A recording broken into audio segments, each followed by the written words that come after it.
Hastane önünde incir ağacı, annem acı.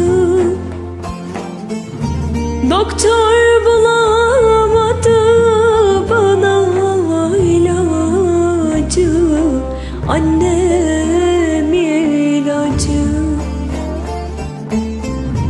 Doktor bulamadı annem ilacı. Baş tabip geliyor zehirden acı, annem vay acı. Garip kaldım yüreğime dert olur, annem dert olur.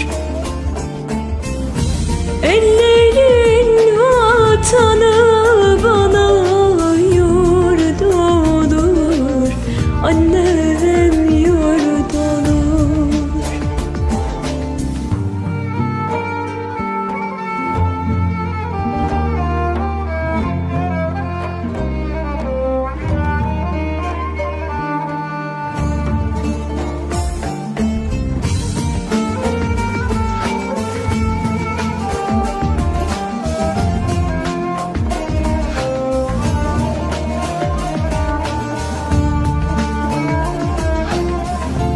Mezarımı kazın bayıra düze, annem oy düze.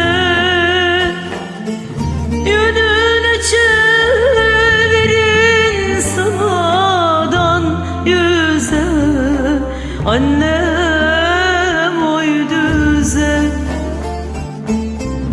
Yönünü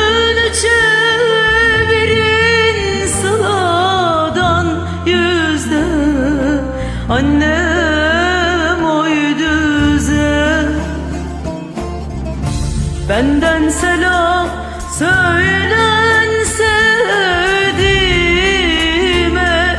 annem sevdiğime. Başın koysun karalar bağlasın,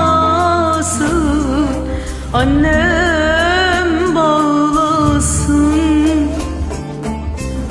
Gurbet elde kaldım diye ağlasın, annem